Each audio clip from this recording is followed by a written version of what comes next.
Hello, everybody. Welcome to lesson 2, if you will, of mediumship and busting open myths about mediumship.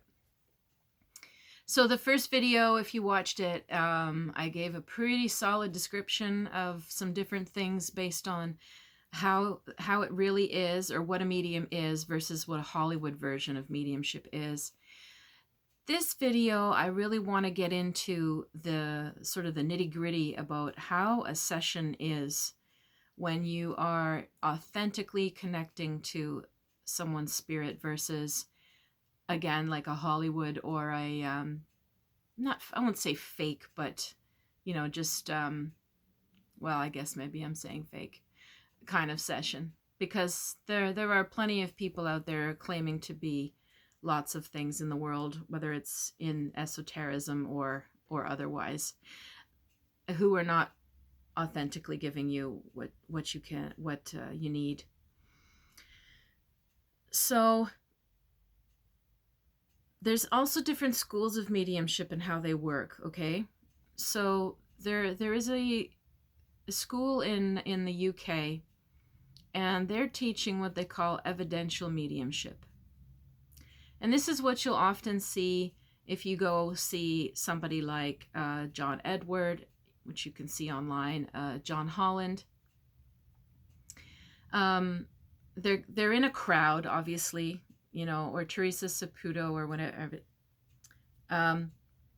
You'll see them in a crowd, and they'll say, "Does anybody have somebody? I hear an S. I'm hearing, this name or this grandmother," or like, and they're constantly asking questions and asking for confirmations. I find those like extremely difficult. I wouldn't do that in a crowd myself, because for me it works quite differently. So I'll tell you how I work, because when I do connect to somebody in detail and the person says yes, that's them, it's always been a very profound experience for the person and for me sometimes. So those kind of sessions, though, that we see on TV or in those big group halls, and events where they're saying, I hear the name Stephanie. Is there a Stephanie? Was there a Stephanie who died? That kind of thing. It gives this sort of false illusion that, again, you can sit down with a medium and say, well, I want to talk to my loved one, and you're hoping that the first thing I say is, oh, right, your Aunt Susie died, right? And they go, oh yeah, my God, it was Susie. How'd you know? Well, I heard her name. Or like, what's her name? Honestly, I've not met that many people in my life that genuinely, like other mediums that are good, who pull out names all the time. Obviously, that would be like an amazing confirmation, and it happens sometimes. The names are the initials. But honestly, I don't feel 100% comfortable with that style of expecting to pull out names. What I find is the authentic way to do this, often people find a bit frustrating because they're hoping for the instant. But basically, I bring people into a very deep meditation, full body relaxation and breathing, protection in the light, meditating, calling in the angels and guides. And that takes a good 20-30 minutes sometimes to bring us into that state. I'm bringing you into a relaxed state, and I'm bringing myself into a deeper trance at the same time. And I'm connecting to you as we're doing that. And I'm making sure that nothing negative, nothing lower energies don't show up, so that we are protected in whatever spirit wants to speak is going to be positive. So I make sure that there's protection for that. And I would find that very difficult to do in a crowd. I find it really needs to be done one-on-one in privacy with an individual, sometimes with a couple of people if they're both ready to be open to the same process. The next thing that happens for me is, once the protection and the guides and the angels are called in, I get a vision. Somebody will be standing there, and I don't say, "Is there an S or is there a B?" I tell you, I see somebody with, this height, this age, this kind of hair, this kind of glasses. This is the kind of clothes they're wearing. This is the kind of sense of humor they have. They're showing me, this house. They're showing me this car. They're showing me a cat. They're showing whatever they're doing. I describe in full detail who is showing up first. And if it is the person that somebody wanted to connect with, or they are open that this could be someone else around them or in their family or somebody close to the family, then we have a wonderful session, because the energy is fully open and they're not disappointed or angry that the first thing that comes is not exactly like made to order, press a button, I wanted my uncle. Oh, okay, well, it's not your uncle. Well, then you're a fraud. That's sort of how a lot of people are now because of this Hollywood stuff. So, but if people are open and they say, oh, okay, I wanted to speak with my grandma, but who you're describing sounds more like my great aunt, her sister. Okay. So once we get clear from all the details I'm bringing in and the description, and the person can confirm, okay, that sounds like those details, that is my great aunt, let's say. Then I ask the person, can you give me your great aunt's first name or birthday or something? And I will ask that spirit when I'm with them to give me a yes or a no. And so very often people are hoping, right? Oh, it sounds like my great aunt. They say a name, and sometimes that spirit says, no, that's not me. And others are like, yes, it's me. And I trust that. So a lot of the time, though, this is where it gets difficult on my end, is because now I feel the person's disappointment or confusion at the process. So this is why I'm doing the videos, so that you understand a bit better the process of how these readings work.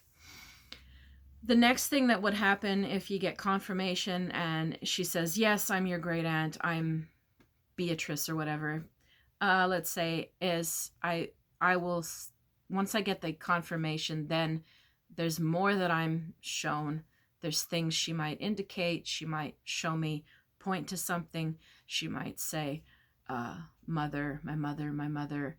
And I would say, okay, she's bringing up her mother or your mother or a mother.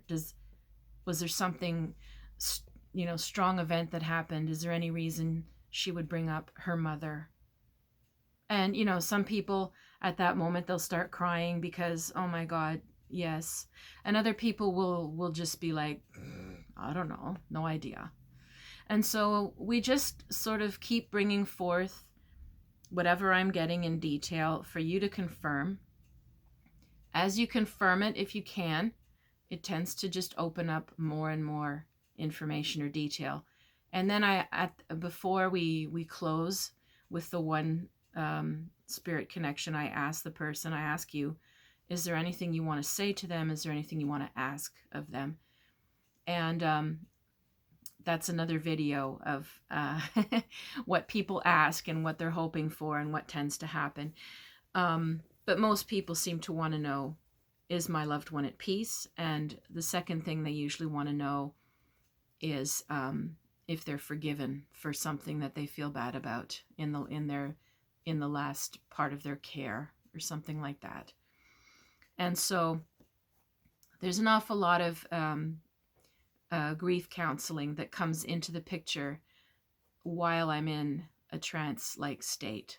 And I like to think I'm quite good at helping you with that. And these readings can get very emotional, but they're also very healing. And they give people a lot of peace.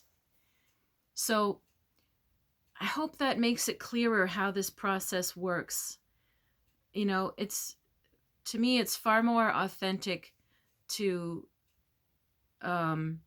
trust who is showing up and describe them to you and then have you present me with, well, I want to hear from, and I want to know this, and you sort of have an expectation that that's going to happen right off the bat in detail, like press a button, there's your answer. It really doesn't work like that. If you are open and another spirit, or a grandmother, an aunt, a former neighbor, a former childhood friend or babysitter or something comes through first, and it's not who you were hoping for, then we just move on. I say, are you clear? Should we move on? Is it all right? And you say yes, and we send them to the light. We send them with prayers, or we ask them, is there anything that this spirit came through to tell us that's important before we move on? And then we trust those answers and we move on. And then if who you came to connect with doesn't show up after I do 2 or 3 of these spirits that are showing up, then we ask directly for your loved one. Very often, though, I find when we have to ask, if they didn't show up on their own, the spirit isn't usually quite ready for whatever reason. But I'm still able, as a clairvoyant, to tap into that person's energy and to tap into surroundings of their passing. It's different than having a direct contact, but I can still channel something and help you make peace with it. So the next videos, I'm going to talk more about what happens during sessions, what people typically ask of their loved ones, and what types of things happen during the sessions. And I hope that all of this is helpful to you and helps you choose somebody who can actually help you. All right. So if you would like to reach me for questions or for a session, you can reach me at the bottom in my links under the video, or at river-rain.com. Stay tuned for the next one.